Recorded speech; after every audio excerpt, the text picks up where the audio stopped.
Bakit di nyo ginagawa pang 5 ang pagbabautismo? Well, hindi nga kaligtasan ang bautismo. Tingnan natin sa gawa. Arahan tingnan natin sa gawa para maliwanag. Hindi nga kasama sa... Magkakamali tayo dyan. Ang bautismo ay hindi ang kasama sa kaligtasan.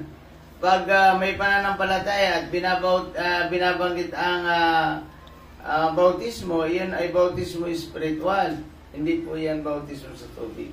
Yeah.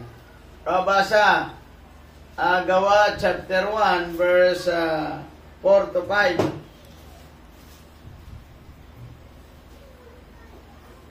Para makita natin, Rahana. Gawa chapter 1 verse 4. Samantalang siya'y kasama pa nila, pinagbilinan sila ni Jesus.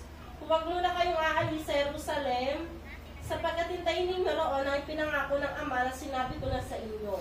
Si Juan ay nagbautismo sa tubig, ngunit di magtatagal at babautismohan kayo sa Espiritu Santo. Ayun. Dalawang bautismo, Rahana. Kaya minsan nagkakamali ang mga tagapagturo dito. Binabautismohan na ang tao hindi pa naman siya ligtas. Tanungin mo kung ligtas ka na, ewan ko. Di ba? Mali po yan. Dapat mabautismohan muna kayo sa Espiritu kasi para mabago ang inyong buhay. Kapag kayo ay tumanggap na kay Kristo, saka kayo babautismohan sa tubig.